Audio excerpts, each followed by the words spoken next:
여러분 안녕하십니까? 광주 MBC 뉴스투데이입니다. 먼저 오늘의 주요 뉴스입니다. 일제 강제징용 피해자의 소송이 박근혜 정부 시절 재판거래에 이용된 정황이 드러났습니다. 일제 강점기에 만들어진 군사시설과 친일인사 기념비 등의 잔재가 도심 속 흉물로 방치되고 있습니다. 민선 7기 광주시와 전라남도의 첫 상생발전위원회가 오는 20일 열립니다. 군공항 이전 등 민감 현안도 논의될 예정입니다. 한전공대 설립과 관련해 논란이 빚어지자 에너지밸리 조성 사업을 총괄하고 조정할 구심점이 필요하다는 지적이 일고 있습니다. 광복이 된 지도 반세기가 훌쩍 넘었습니다. 하지만 일제 강제징용 피해자들은 아직도 고통 속에 신음하고 있는데요. 이들의 고통에 비해 손해배상 재판은 너무도 느리게 진행이 되고 있습니다. 그 이유가 재판 거래 때문이라는 사실이 최근에 드러났습니다. 남궁욱 기자가 취재했습니다. 나주 출신으로 일제 강제징용 피해자인 이춘식 할아버지는 오늘도 재판이 열린다는 소식만 하염없이 기다리고 있습니다. 17살 나이에 끌려가 군수 공장에서 일하고 한 푼도 받지 못한 임금을 달라며 신일본 제철을 상대로 소송을 낸 지 21년째. 함께 소송을 진행한 할아버지들이 하나둘 세상을 떠나면서 98살의 고령인 할아버지의 마음은 더욱 급합니다. 그게 안 나고 있는 것이 어째서 안 나가 몰라. 그때 다 재판을 진행하면서 기쁜 소식도 있었습니다. 지난 2013년 서울 고등법원이 할아버지의 손을 들어준 겁니다. 한국법원에서의 잇따른 패소 끝에 16년 만에 얻어낸 첫 승소 판결입니다. 하지만 대법원 확정 판결은 5년이 지나도록 감감무소식. 재판을 빨리 진행해달라며 대법원에 민원을 냈지만 기다리라는 답변뿐이었습니다. 그런데 최근 재판이 대법원에서 막힌 이유가 밝혀졌습니다.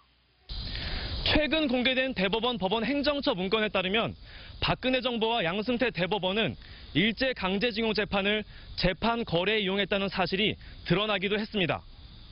양승태 대법원의 최대 관심사인 상고법원 문제를 풀기 위해 일제 강제징용 소송을 청와대 입맛에 맞게 처리한 것으로 의심되는 정황이 문건에 포함된 겁니다.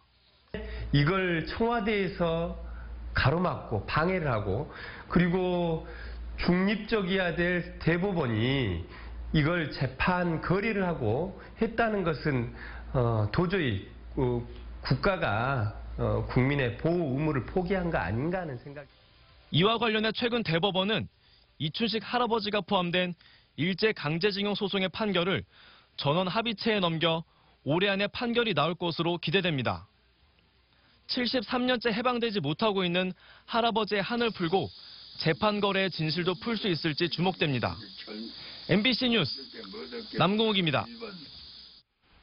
광주에서 일제 강점기에 만들어진 군사시설과 친일 인사 기념비 등의 잔재가 최근 몇 년 사이에 다수 발굴됐었죠. 광주시는 도심에 남은 일제 잔재를 전수조사하고 대책을 마련하겠다고 했었는데요. 3년째 첫 발도 떼지 못하고 있습니다. 그 이유 어디에 있을까요? 김인정 기자입니다. 광주 도심 속에 남아있는 일제 강점기 당시 만들어진 지하 동굴입니다. 당시 군사시설 유류 저장고로 쓰인 동굴로 지역민의 강제 동원 역사를 생생하게 보여줍니다. 하지만 발견된 지 5년째 그대로 방치돼 있고 평소에는 안전 문제로 여전히 폐쇄돼 있습니다.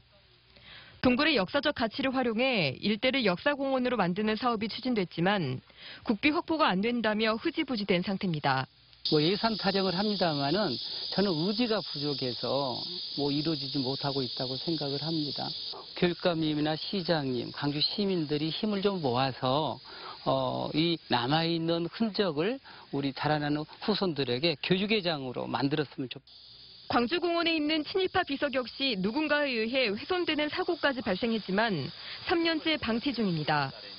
현장에는 대책을 마련 중이라는 광주시의 안내판만 하나 세워져 있을 뿐입니다. 광주시는 지난 2016년 초 도심의 일제 잔재를 전수조사해 대책을 내놓겠다고 한 뒤 늑장을 부리다 시의회의 질타를 받았고 조사 용역은 여전히 첫 발도 못 떼고 있습니다.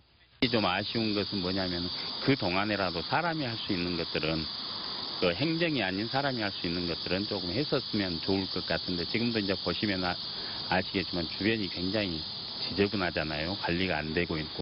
이외에도 광주 도심 곳곳에는 일제 신사의 흔적 등 청산되지 못한 다양한 역사가 남아 있습니다. 아픔의 역사로 보존할지 그냥 철거할지 정하지 못한 채 무작정 방치하고 있는 일제의 흔적들은 우리가 역사를 대하는 수준을 드러내고 있습니다. MBC 뉴스 김인정입니다.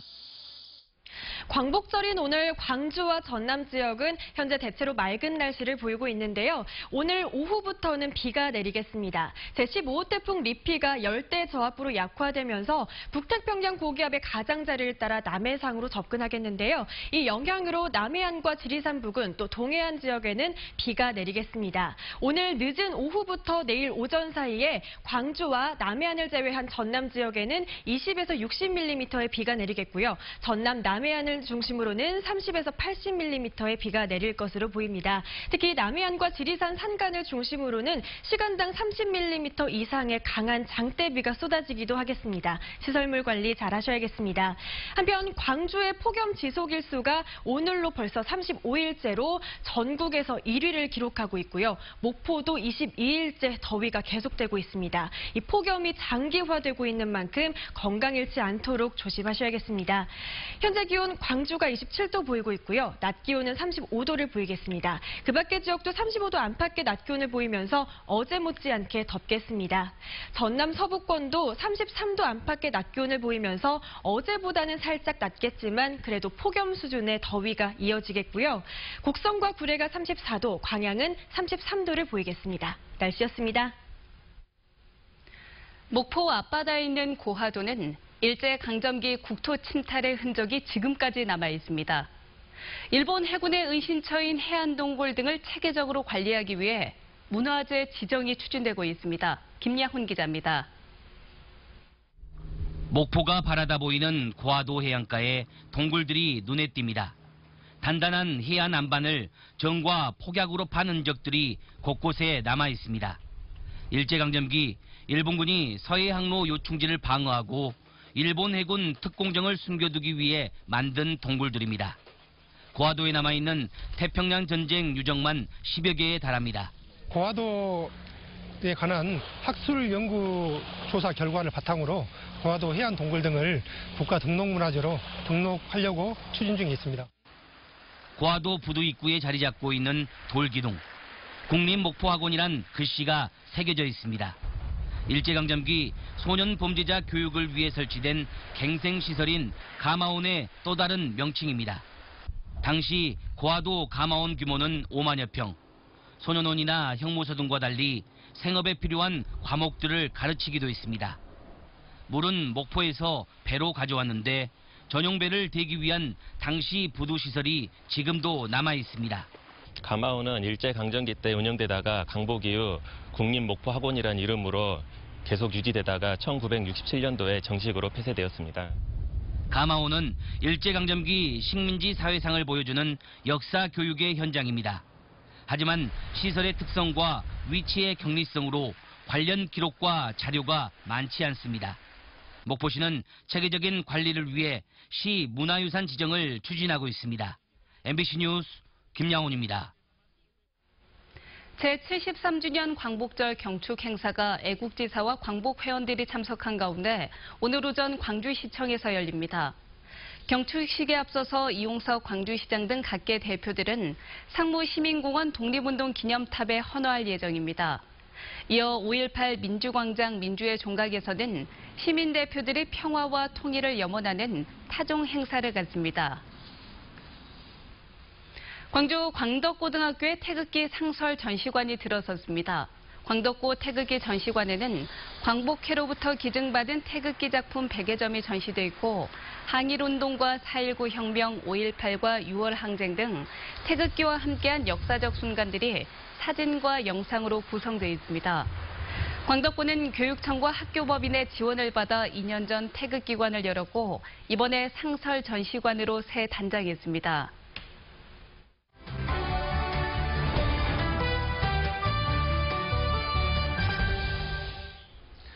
광복절 하루 전인 어제는 올해 처음 국가기념일로 지정된 세계 일본군 위안부 기림일이었습니다.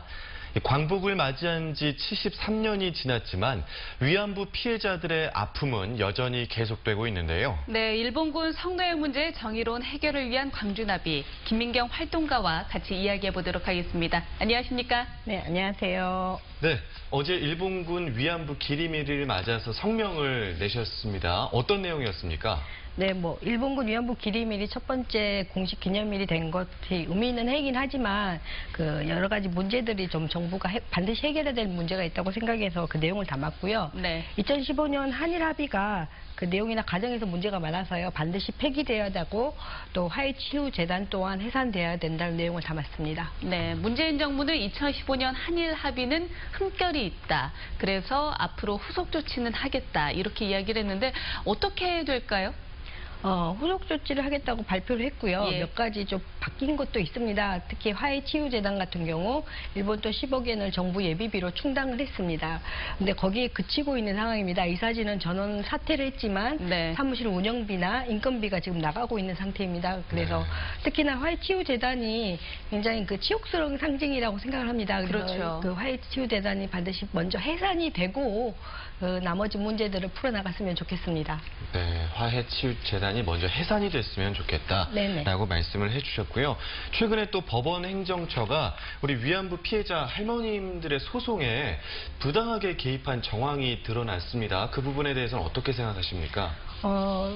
일단 할머니들이 일본의 역사 왜곡에 싸우는 것도 벅차합니다. 그런데 피해자를 보호해야 될 법원이나 정부가 나서서 방해를 했다는 사실은 굉장히 엄중한 사안이라고 생각을 하고요. 네. 법원이 스스로 범의 정의를 무너뜨렸습니다. 이 사안에 대해서는 철저한 수사와 책임자 처벌이 반드시 이루어져야 될 거라고 생각하고 있습니다. 네, 광주에는 6개의 평화의 소녀상이 있습니다. 그런데 이거를 공공조형물로 만들어야 된다 이렇게 주장을 하셨잖아요. 공공조형물이 되면 또 달라지는 게 어떤 게 있을까요? 공공조형물이 되면 일단 동상에 대해서, 소녀상에 대해서 관리 주체가 지자체가 되는 겁니다. 네.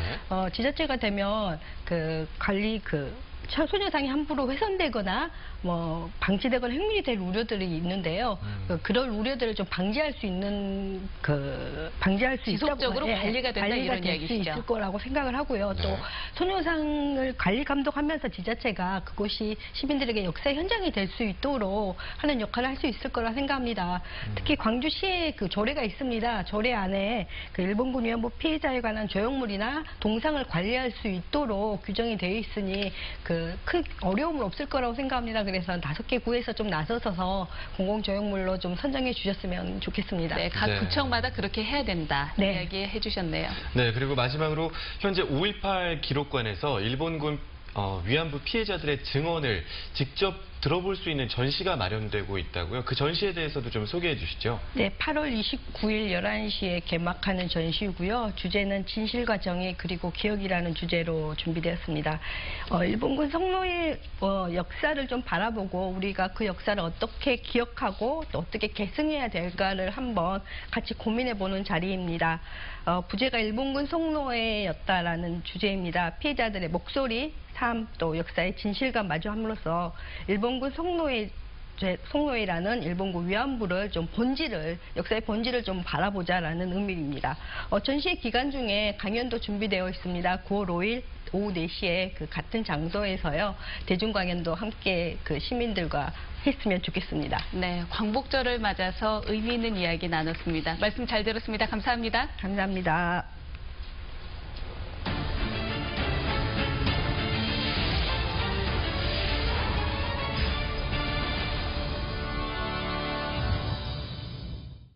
축산물의 원산지를 거짓으로 표시하거나 표시하지 않은 업소들이 무더기로 적발됐습니다. 국립농산물품질관리원 전남지원은 지난달 16일부터 30일 동안 전통시장과 축산물 판매업소 1,600곳을 조사한 결과 유구 1톤가량을 한우 생고기로 속엽한 광주 모 식육식당 등 모두 68곳을 적발해 형사 입건하거나 과태료를 부과했습니다. 위반 품목으로는 배추김치가 가장 많았고 이어 돼지고기와 소고기 순이었습니다. 광주 김치산업화 사업단장이 수익금을 빼돌리고 보조금을 유용한 사실이 감사에서 적발됐습니다.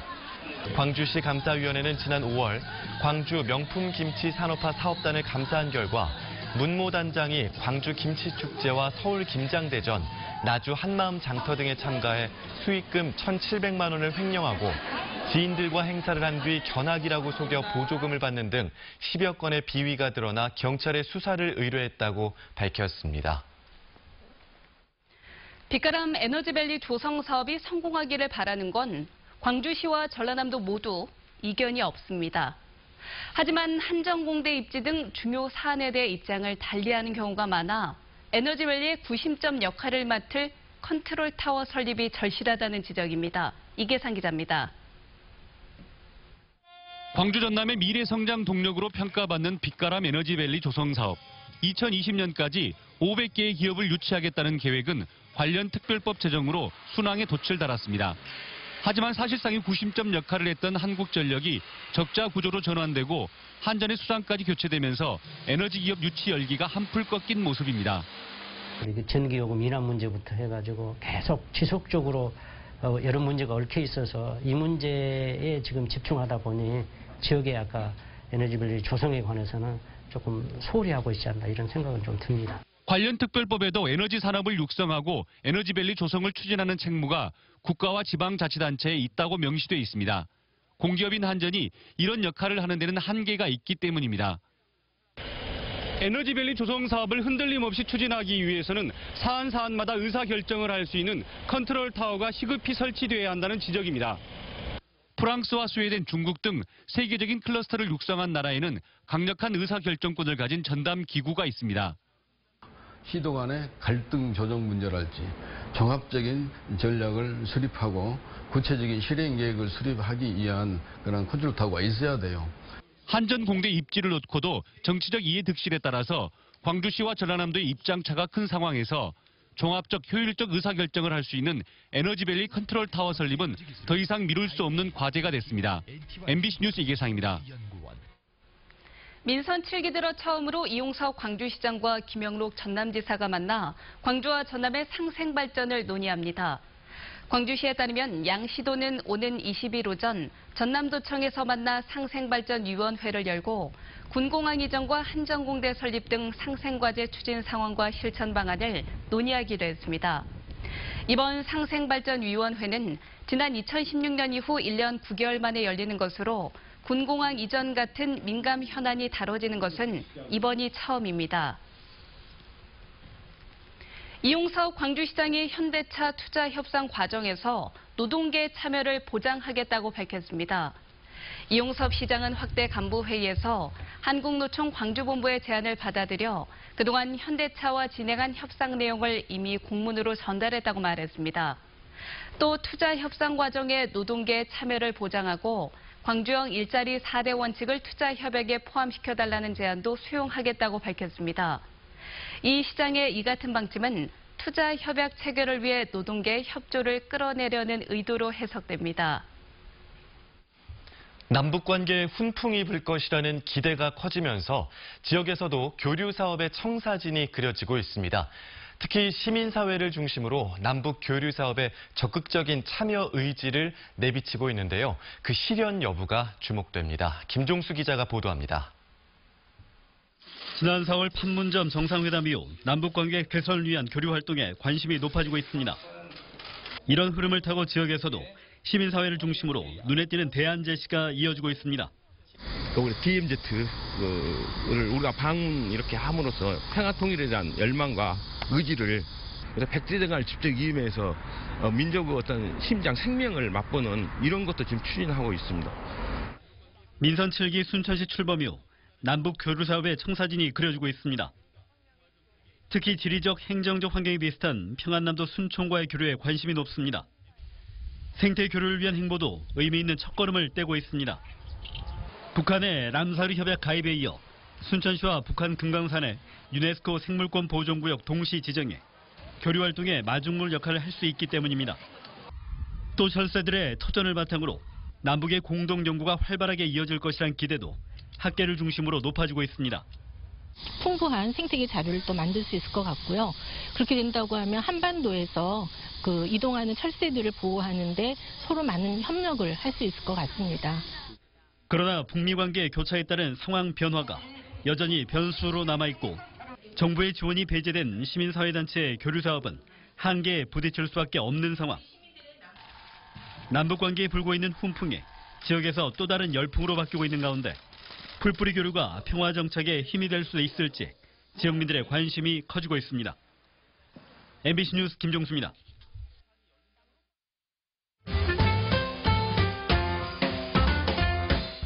대국민 온라인 투표로 진행되는 우리 동네 캐릭터 대상이 열리고 있습니다.